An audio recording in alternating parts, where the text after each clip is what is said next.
नमस्कार मंडळी, पुन्हा एकदा स्वागत आहे तुमचं आमच्या YouTube चॅनल भटके कोकणी मध्ये। आज आम्ही आलो आहोत आणखी एक नवीन भटकंती घेऊन तुमच्यासाठी मुंबईच्या जवळच। आज आम्ही आलो आहोत पालघर मध्ये। पालघर मध्ये आम्ही थांबणार आहोत इराज ॲग्रो रिसॉर्ट इथे। इथले पॅकेजेस कसे आहेत, इथे राहायची सोय कशी आहे, जेवण कसं आहे, ही सगळी माहिती मी तुम्हाला या व्हिडिओमध्ये देणार आहे। तर हा व्हिडिओ शेवटपर्यंत पहा आणि जर चॅनलला सबस्क्राइब नसेल केलं तर प्लीज सबस्क्राइब करा आणि तुमच्या मित्रांसोबत शेअर करा। चला भेटूया आता आपल्या पुढच्या लोकेशनवर। या रिसॉर्टचे अंतर आमच्या घरापासून 93 किलोमीटर अंतरावर होते। आम्हाला इथे गाडीने पोहोचण्यासाठी सुमारे 3 तास लागले। हे रिसॉर्ट पालघर मधील शिरगाव समुद्र किनाऱ्याजवळ आहे। इथे येण्यासाठी पालघर स्टेशनहून सुद्धा प्रायव्हेट रिक्षा आणि शेअर टॅक्सी मिळतात।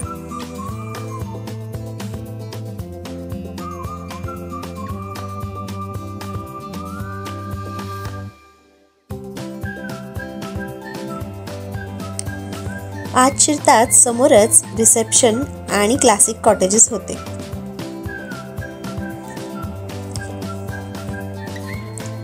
चेक इन करून पुढे निघालो। रोजच्या दगदगीतून जर फॅमिली सोबत शॉर्ट ब्रेक हवा असेल तर हे रिसॉर्ट हे एक उत्तम पर्याय आहे।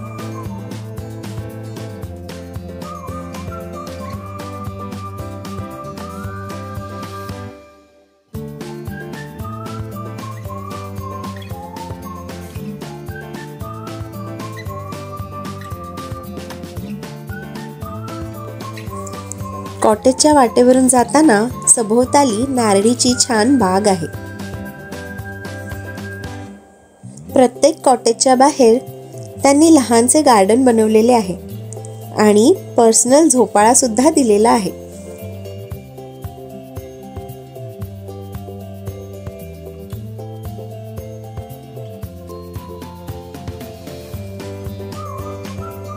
हे आहेत आमचे कॉटेज आणि हे बाहेरून जितके सुंदर दिसतात आतूनही तेवढेच सुंदर आहेत।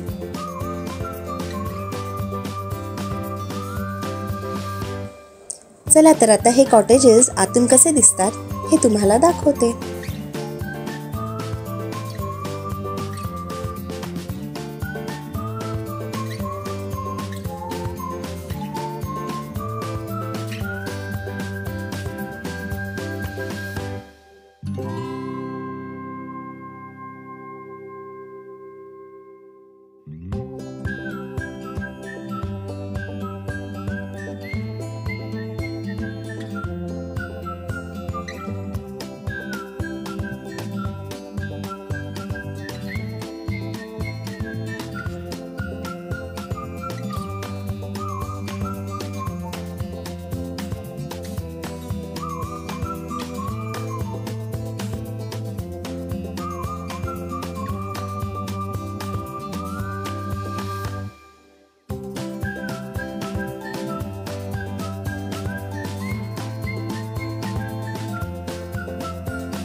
कॉटेजवर सामान ठेवून आम्ही लगेच गेलो स्विमिंग पूलमध्ये मजा करायला। या पूलचे पाणी क्लोरीन विरहित होते।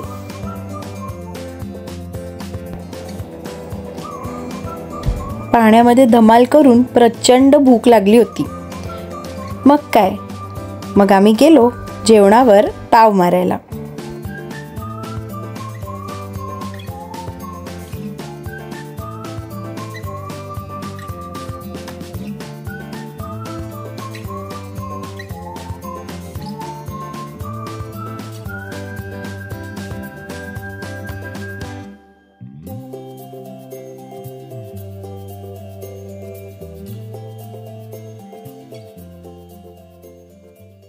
आम्ही आमच्या मालवण ट्रिपचे जेव्हा व्हिडिओज अपलोड केले होते त्यावेळेस आम्हाला बऱ्याचशा कमेंट्स अशा आल्या होत्या सबस्क्रायबर्स कडून की मुंबई जवळच असा अनुभव आपल्याला घेता येईल का समुद्र किनाऱ्याचा आणि छान समुद्र किनारे आहेत का।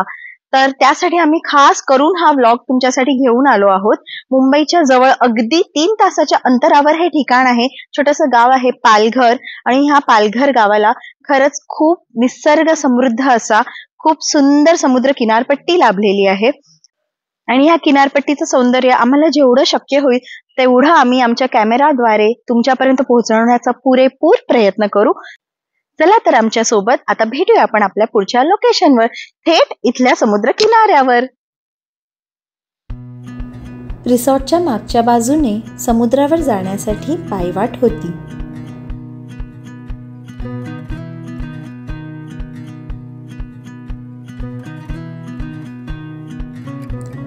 थोडे पुढे गेल्यावर सुरूच्या बनाच्या मागून लपंडाव खेळणाऱ्या समुद्राच्या लाटा दिसू लागल्या.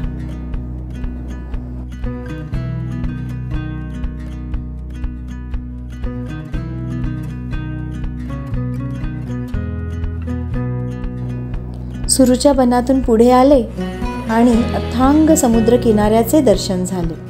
खरंच ते दृश्य पाहून रोजच्या दगदगीचा क्षीण निघून गेला.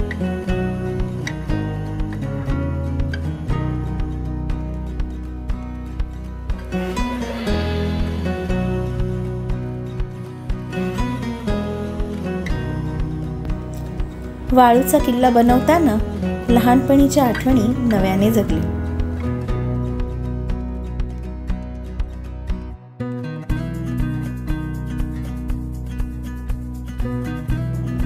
मग निवांत बसून सूर्यास्त पाहिला.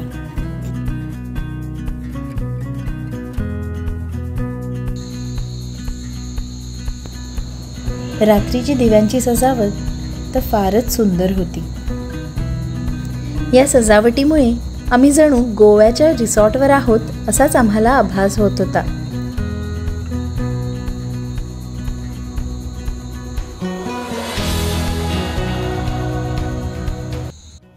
रात्रीचं जेवण झालं आणि आम्ही बॅडमिंटन खेळायला सुरुवात केली.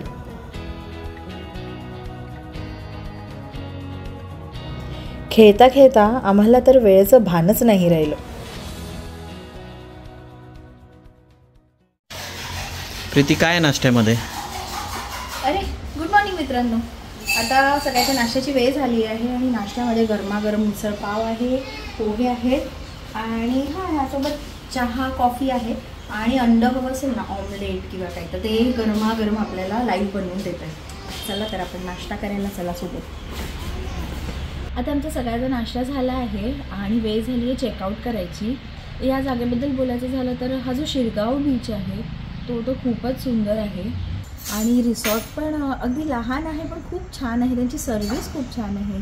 इथलं आवार पण खूप छानरित्या सजवलेलं आहे त्यांनी आणि इथे राहायचे पॅकेजमध्येच सगळं जेवण पण इन्क्लुडेड आहे आणि सेपरेटली जर काही मागवायचं झालं ना तर आपण मेन्यू कार्डमधून मागवू शकतो. दुपारच्या जेवणामध्ये यांच्याकडे चिकन होतं आणि रात्रीच्या जेवणाच्या पॅकेजमध्ये मासे होते, म्हणजे बोंबील फ्राय होतं आणि कोलंबी मसाला होता. इतका सुरेख होता ना, ते ॲक्च्युली व्हिडिओमध्ये आम्हाला घेता आलं नाही.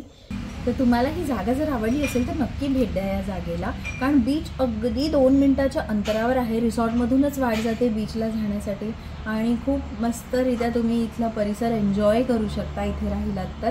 आणि इथले चार्जेस काय आहेत त्याचे सगळे डिटेल्स आणि बुकिंगचे डिटेल्स मी डिस्क्रिप्शनमध्ये दिलेले आहेत, तर ते रेफर करा. जर तुम्हाला आमचा ब्लॉग आवडला असेल तर प्लीज लाईक करा, आमच्या व्हिडिओला शेअर करा आणि चॅनलला न्यू असाल तर सबस्क्राईब नक्की करा. भेटूयात आमच्या पुढच्या व्लॉगमध्ये. तोपर्यंत फिरत राहा आणि मजा करा, कारण भटकंतीतच तर खरी मज्जा आहे. बाय.